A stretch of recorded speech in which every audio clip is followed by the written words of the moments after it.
My parents abandoned me, my dad passed, and my mom tried to accept me for my inheritance. I cut her off and destroyed her perfect little life. I was abandoned. That's the summary of it. It's one thing to be unwanted, and it's painful of course, but you learn to live with it. What I couldn't live with was their audacity to come back years later, not because they felt like they made a mistake but to try to bleed me dry. Let me start from the beginning. My mother had me when she was just 17 out of wedlock, and clearly didn't want the burden or maybe the shame. She dumped me with my grandma and left to live her life. Now, leaving me with grandma wasn't the problem, you know? I sort of get it. She was a teenager with me in the way her future wasn't bright. The real cruelty in my perspective was the lies my grandma was instructed to tell me. She was my mother, and that my sister, the woman who gave birth to me, had just moved away. I only found out the truth when I was 8 years old. I remember that day like it was yesterday. I was playing in Grandma's room, being the curious kid I was, and stumbled into her wardrobe. There was an old, dusty box that I had knocked over, and its contents fell all over the floor. I looked through out of sheer curiosity, and there they were, photos of my sister pregnant, photos of her holding a baby that had to be me based on the writing on the back of the photo, and what I posted was a hospital letter and birth records with my real mother's name. My real mother. I was 8, but I like to think that I was wiser than my age because I realized almost immediately what that meant. I ran to my grandma trying to fully grasp what I was reading, and she broke down crying, admitting everything. I can vividly remember crying along with her as she begged me not to hate her, saying it was my mother's idea to keep the truth hidden. As for my mother, she didn't just leave me behind. She erased me from her version of her family. She went ahead and married my dad, and they had an entire life together with 2 more kids, a perfect little family, while I was left to rot in obscurity. At first, I wanted to believe she had good intentions. Maybe she was waiting until she was stable enough to bring me back home. But as the years passed, it became obvious that she had no intention of ever doing so. By the time I was 12, I was fed up. My grandmother's house was a 3-bedroom home with an aunt living there, uncles who would come and go, and not to mention my cousins who always got on my nerves. Grandma had 7 kids, including my mother, who was the 5th. They were mostly lower middle class and struggling, so my granny's house was like their comfort zone. So the house was always cramped up like the ghetto, as my mother so eloquently put it. According to Grandma, she thought she was too good for us. Grandma would mutter bitterly, "Says we're trash." Even then, I would defend her and lash out at my grandma. I still believed in some depth of my heart that she was going to come back for me. I clung to that hope until the day I took matters into my own hands. At 12 o'clock I made up my mind to find her. I couldn't shake the longing to see my mother, to understand why she didn't want me. So I turned to the one person I thought might help. Aunt Naomi, my grandma's youngest child. She was barely in her 20s, and I had a way of persuading her to do things for me. At first I hesitated, but I begged until she gave in. The caveat was that I needed to save up for the train ticket. I scraped together every penny I could over a few months. When I finally had enough for a train ticket, she made good on her promise. She drove me to the station early one morning, when I was supposed to be in school, bought my ticket, and literally put me on the train. She made me swear not to mention her involvement, and that was easy enough for me to do. Her friend was waiting at the other end to pick me up and drop me off at my mom's house. But she wouldn't stick around, so I could have an excuse of no ride back, and be able to stay overnight. Armed with nothing but my determination, I finally stood in front of her massive house. To my small eyes, it was a mansion, way bigger than anything I'd ever dreamed of living in. I knocked on the door, and a woman answered. She looked at me like I was a stray dog, asking who I was and what I wanted. Nervously, I told her I was looking for my mother and gave her my name. The reaction was immediate. She gasped before rushing inside. Moments later, a beautiful, well-dressed woman stormed out. My mother. She didn't greet me, she didn't hug me, or ask how I'd gotten there safely. Instead, she grabbed me by the arm, hard enough to hurt, and dragged me to a car parked in the driveway. "What the hell are you doing here?" she screamed as we sat in the car. She didn't seem apologetic in the slightest, and it was so different from what I had been fantasizing about. She was hysterical, ranting about her image and her life. It didn't even seem like she was necessarily saying these things to me. Regardless, I barely heard her in that moment because I was too stunned. This was not the reunion I had dreamed of. There was no love, no concern. I was her little dirty secret, a skeleton she didn't want anyone to find. It all made sense as to why she never came back to get me. When I started crying, she finally softened, if you can even call it that. She bought me some snacks at a convenience store, before dumping me at the nearest train station. She didn't even bother to ride with me, just handed me a ticket, and told me Grandma would be waiting on the other end when I got home. Grandma spanked the crap out of me for running away, but that day left more than bruises. It left a scar on my heart. I didn't give up though. I guess you could say I was a stubborn kid, and despite everything, I wanted a relationship with my mother. Maybe I was naive, or maybe I just needed to understand why she hated me so much. By the time I was 15, I had a rebellious streak a mile wide. I smoked cigarettes, I stole from my uncles, skipped school, and got into fights with my cousins. Once, I even climbed onto the roof of Grandma's house and threatened to jump, just to scare everyone.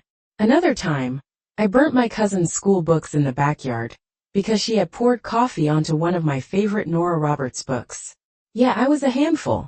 That rebellious streak was what gave me the leverage I needed to force my mother to come home for Thanksgiving. I called each of my aunts and uncles and told them flat out, if she and my dad didn't show up, I'd do something crazy. They knew I wasn't bluffing based on my bad behavior. It worked, and it was good that it did, because I really wasn't bluffing. That Thanksgiving, for the first time in my life, I saw my mother and my siblings walk through Grandma's front door. My siblings were everything you'd expect from kids raised in wealth and privilege, rude, spoiled, and obnoxious. My younger sister, who was 10 at the time, wrinkled her nose at the house and muttered something about it smelling bad, probably 10 times that day. My little brother, who was 7, refused to eat any of the food. But the real nightmare was my mother. We were all sitting at the table when I asked why she didn't want me. It was a bold question to ask, but I didn't force her to come here just to see her face. Once she started though, she didn't stop. You think I didn't have a reason for leaving you behind? Her voice was dripping with venom. Do you know what you could have done to everything that I made? I built a name for myself, a life. I'm respected in my community. I'm a role model to so many women, and my marriage is a pillar of that. I can't let some old mistake drag me down. You're a walking reminder of a mistake I made when I was 17. You're loud, unruly, and God forbid anyone finds out you're my child. They'd think I failed as a woman. I was too shocked to respond, and apparently everyone else was, because the entire table was quiet. My grandma had her head buried in her hands. I could tell she was crying. My biological mother was spewing all this hatred in front of everyone, even her own siblings. You're just like my side of the family, she continued. Ghetto and embarrassing. Do you know how hard I worked to escape that life, and now you want to drag me back into it? Her words cut deeper than I thought possible. I wanted to disappear, to shrink into nothing. Even my siblings across the table were scared. I assumed they had never seen this side of our mother before. Unfortunately for me, it was the only side of her that I knew. Finally, one of my uncles slammed his fist on the table. Enough, he roared. What the hell is wrong with you? That's your daughter, not some stranger off the street. How can you talk to her like this? For a moment I thought his words might get through to her. But my mother just scoffed and rolled her eyes and continued to eat. Once she was done eating, she left. That day was a turning point for me. I stopped chasing her love. I stopped dreaming about being part of her family after that Thanksgiving disaster. Kind of reset my whole focus on life. I was so traumatized at 12 that I became unruly. But the trauma I had gotten at 15 cured the trauma I had before. Or maybe it wasn't that at all. It was just me trying to make something out of myself so I would never be in a situation where I'd be humiliated by that woman or anyone again. I became focused on getting my life together. I shed my rebellious shell, studied hard, and got into a good university. Later, I started a master's program on a scholarship. I didn't need my mother or anyone else. I was determined to succeed on my own. And then out of nowhere I got the call. My father had died. I didn't know him, so I wasn't exactly grieving. But what shocked me was that I was named in his will. That part didn't make a drop of sense to me. Because, as the lawyer explained everything at the reading, my father had left me at least a condo with enough money to renew it if I wanted, his car, and 70% of his 45% stake in a company he co-owned. The rest of it went to my mother and her kids. I was hardly getting the lion's share of the things he had owned, but it was still very significant. Apparently, according to the lawyer, my father had always wanted to reconnect with me, but had been deceived by my mother. She told him that I was doing fine with Grandma, and that abruptly entering my life would only hurt me. He believed her lies for years, thinking she was sending money he gave her to support me when she wasn't. Honestly, I didn't buy it. He was a grown man. If he truly wanted to see me, he could have done it. Instead, he chose convenience. Still, the inheritance was mine, and for once I felt like I'd won. I had money, a lot of it, and the first thing on my mind was to move my grandma to a better house, then I'd focus on myself. The request for dinner came out of nowhere. My mother wanted to meet, saying she wanted to talk about something important. I hadn't heard from her in months after the reading of my dad's will, so you can imagine my skepticism. I had no idea what she wanted, but I didn't trust it for a second. First, I wasn't going to go. I had spent years building a life free from her drama, and I wasn't about to get sucked back in. But then I thought about it. After everything she'd done, this could be an opportunity to finally take control of the situation, to set the record straight and maybe settle some scores. When we met at the restaurant, she acted like nothing had happened between us. She greeted me like I was her long-lost best friend, smiling and throwing around terms of endearment that felt so fake. I wanted to roll my eyes. "Look at you," she gushed, her hands gesturing as though she were proud. "You grew into such a fine young woman. I've always believed in you, you know." I forced a polite smile and let her talk.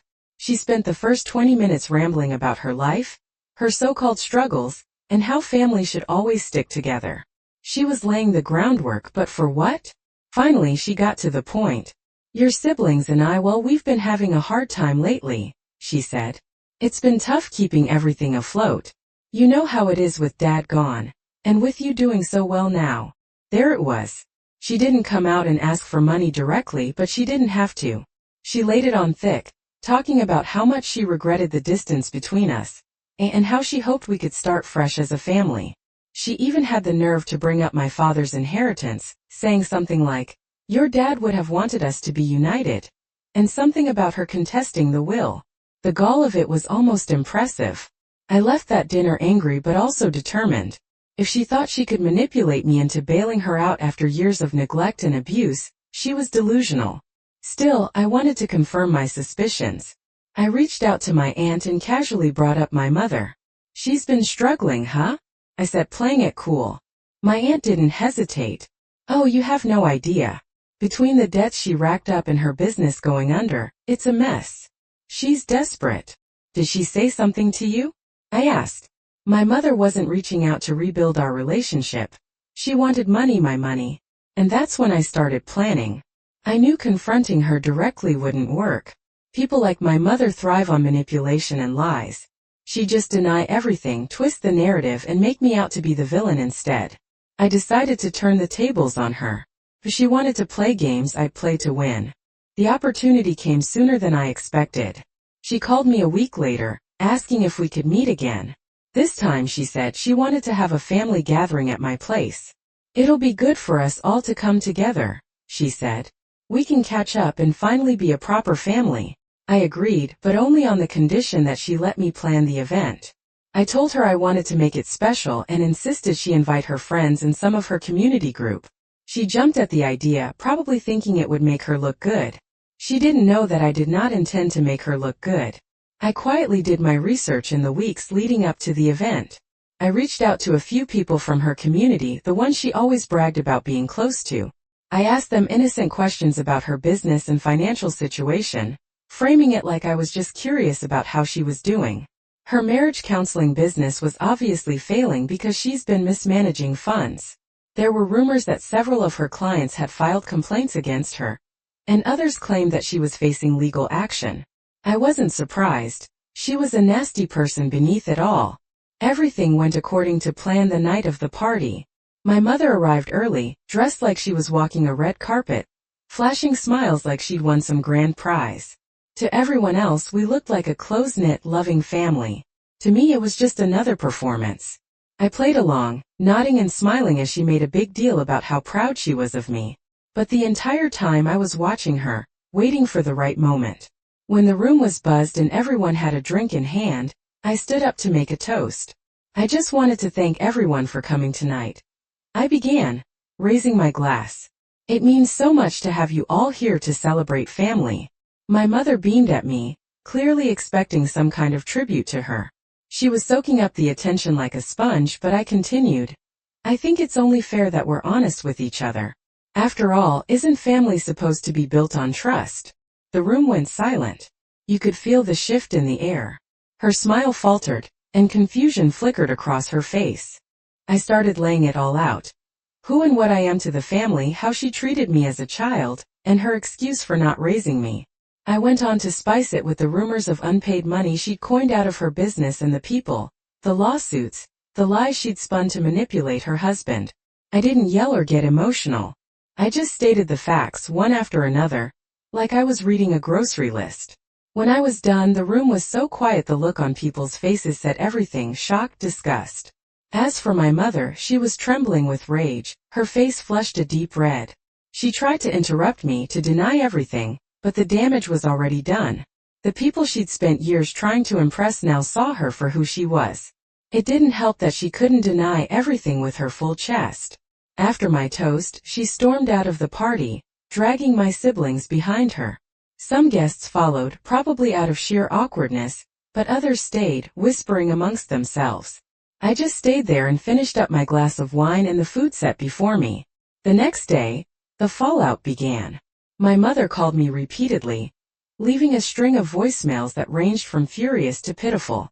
One moment she'd call me a backstabbing brat and scream about how I'd ruined her life. That was the woman I knew.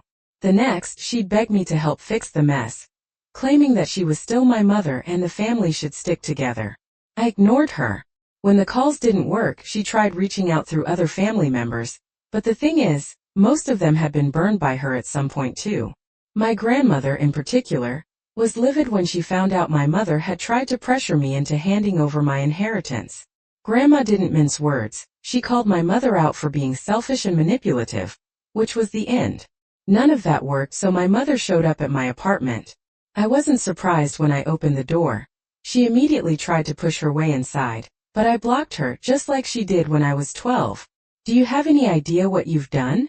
She hissed at me. Told the truth, I said calmly. I knew she was unfamiliar with that. She scoffed, then launched into a speech about how my siblings needed money and how I had all this inheritance I didn't even need or deserve. She thought about how she'd made mistakes but was still my mother and how family is supposed to stick together. I crossed my arms. Stick together like how you abandoned me when I was a kid. Spare me the lecture. Her tone shifted. She started begging, asking me to give her just enough money to get back on her feet. She swore she'd changed, that she'd learned her lesson. I stared at her for a long moment before I told her to get out. And don't come back. If you show up here again, I'll call the police. She opened her mouth to argue, but I didn't budge. Eventually she stormed off, muttering under her breath. That was the last time I saw her.